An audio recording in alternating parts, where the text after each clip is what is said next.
Hi guys, Mr. Kane here. Hi guys, Mrs. Goswish. There's something wrong. There's something very wrong. You know what? Let's not say what it is. That'll be the homework tonight. There Tell you us what's go. wrong. What's wrong with this picture? All What is right. wrong? What's wrong with this picture? Something feels funny. Something does feel funny. Empirical formula. All right. By definition. So today's about empirical formula, guys. So by definition, empirical formula is the smallest whole number ratio of atoms in a compound.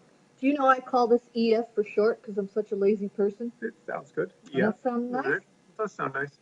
So, Mrs. G, is this an empirical formula? Nope. No, it is not the smallest whole number ratio of atoms. I can reduce that down. Oh, yeah, the 2 and the 6, they're both divisible by 2. Correct. So we could actually reduce those subscripts to CH3. That's an empirical formula. This would be our empirical formula here. Right down there, CH3. Okay. Now, that's pretty easy to do if you already know what the formula is. Yes. Yes. Unfortunately, in Dalton's time, they didn't know, and they were trying to come up with empirical formulas of compounds. Oh. So they went to their labs, and they had to actually do steps to figure out the empirical formula of things. Okay. Eventually, you can get the molecular formula, the real formula. But basically, if you want to determine the empirical formula of something, you have to take the compound, and you have to find out what the mass of each element is in the sample. So you have to decompose it into its constituent elements. Okay. And then you can actually do these 4 steps and figure it out. So if I have a compound with carbon, hydrogen, and oxygen, I need to find the mass of the carbon, the mass of the hydrogen, and the mass of the oxygen. That's the first step, correct? That's right, yeah. Mm-hmm. Mass in grams, right? Mass in grams, right. Okay. Now, most of our problems, guys, aren't going to be done in the lab. You're not going to actually be doing any decomposing. But what you will be doing is you'll be taking data. You'll be taking word problems, and you'll be doing this. Sometimes the information is going to be given to you as percentages. So if you're given percentages, all we have to do is assume that the sample is 100 grams.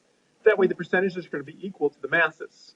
So for instance, if you have that carbon, hydrogen, and oxygen compound, and it says 53% of it is carbon, and that's 53 grams. If you're assuming 100 grams, yeah. Oh, that's nice and easy. So just assume it's 100 grams and change the percent sign to a gram symbol. You don't have to show any work or do anything like that. So for regular chem, most of this is going to be pencil paper exercises, correct? Yeah, even for honors chem, this is paper and pencil exercises. That's true, yeah, even for honors, because it's kind of an elaborate lab to decompose something and catch it all. Okay. Yeah, it is kind of elaborate, yeah. Step 2, we calculate the moles of each element. So we've been doing mole calculations. Yeah, this was 2 videos ago. You learned how to change from mass to moles. Right, so we're going to convert from mass to moles.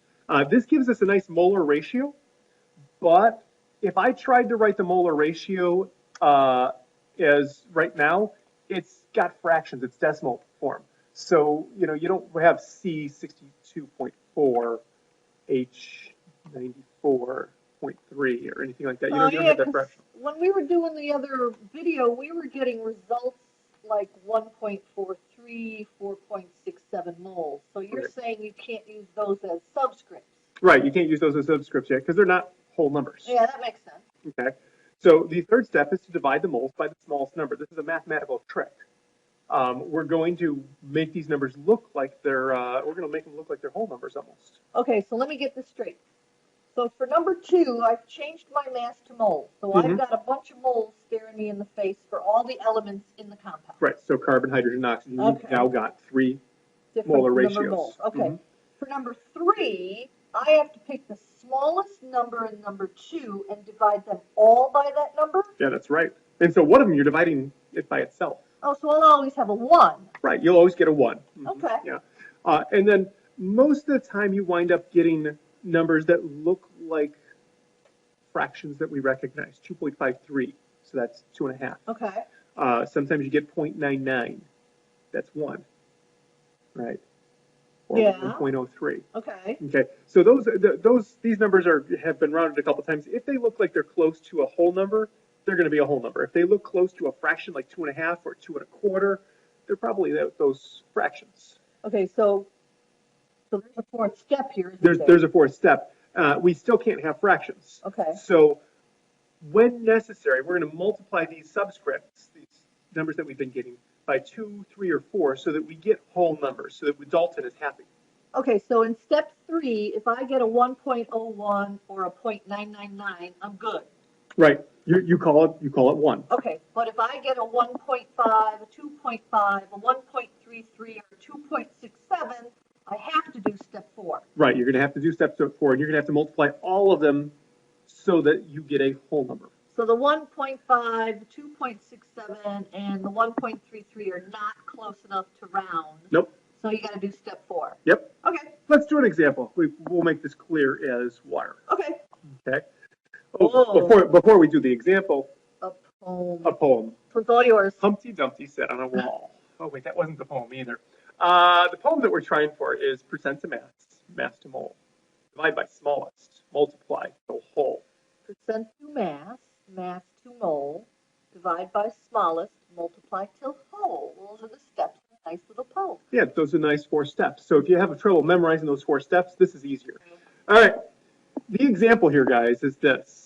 What is the empirical formula for a compound that has a sample of 25.9% nitrogen and 74.1% oxygen? Okay, so we have a compound that is made only of nitrogen and oxygen. Mm-hmm. And if I follow the steps, I will find the correct subscripts for the nitrogen and oxygen in the compound. Correct. So that when I'm done, I will know what subscripts to put on N and O. Is it N2O1? Is it N102? Is it NO3? What is it? Okay, so step 1, get the masses of the nitrogen and the oxygen in the compound, which are basically staring me in the face right now, correct? Correct, because if it's 25.9% nitrogen, if we assume that it's 100 grams of a sample, then 25.9 grams is actually nitrogen. And 74.1 grams of it is oxygen. Okay. Okay, so what we're going to do next, that was the first step, percent to mass. Okay. Here's the start of the second step, mass to mole. So we are going to do a conversion here. Right, from mass to mole.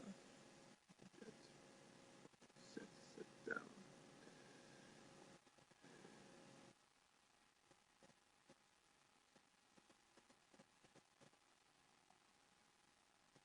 So we are going to do a mass to mole conversion. And this is for nitrogen, and this is for oxygen. So it's going to be 14.01 grams for nitrogen for 1 mole, and 1 mole of oxygen is 16.00 grams. Where'd you get the 14.01 from, Mr. King? The periodical table. Oh, okay. And the oxygen, why isn't it 32.00? Because this is oxygen in a compound, so we're talking about atoms of oxygen, not molecules of oxygen gas. Okay. All right.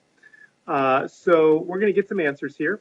Grams are going to cancel with grams. Grams are going to cancel with grams. We'll wind up with moles. Okay, so 25.9 divided by 14.01 is, with the right number of sig figs, 1.85 moles of nitrogen. Okay. And 74.1 divided by the 16, with the correct number of sig figs, is 4.63 moles of oxygen. All right, so the third step is going to begin right here. We have to divide by the smallest, because I can't say N 1.85, O 4.63. Dalton would just have a stroke. Yeah, that would be a pretty ugly number, wouldn't He'd wind up in the hospital. All right, so step 3, divide by the smallest, and 1.85 is definitely the smallest. Okay, so I'm going to divide by 1.85 moles again, because that's my smallest. Okay. One of these I can do in my head. That's. Hey, I can too. Oh, Mr. King. Well, you're the one with the calculator. I know, but that would have been fun. 2.502, 2.502, right? So we're going to round that to 2.5 because it seems close enough to 2.5. Now, are we done? Can I say N102.5? No, this is one of those situations where we have to do the fourth step, correct? So here's the beginning of the fourth step. I have to multiply both these numbers since it's a ratio, just so that I can get 2.5 to be a whole number. By 2. All right, by 2 is good. Both of them. Okay, so 2.5 times 2 gives me 5. 2 times 1 gives me 2. Those look like good whole numbers. These are nice whole numbers. And if I follow these 4 steps, I'll always get whole numbers. Okay. If I've done it right. If I haven't done it right, then I don't get whole numbers and I know I have to erase everything and start all Yeah, over. these usually pretty much flow. Yeah. Okay. So dinitrogen pentoxide. That is the answer.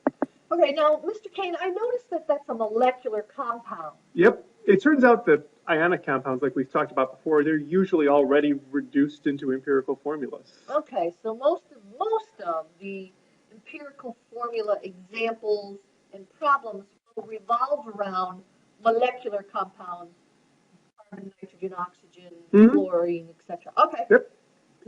So there's the answer. Hey, we were right. We were right. We're so smart. Uh-huh. And the homework, not only say thank you to your teacher, but you might want to actually tell us what's wrong. What's wrong with this video? With Something's this video. different. Yep. All right. Besides the fact that there's no written homework.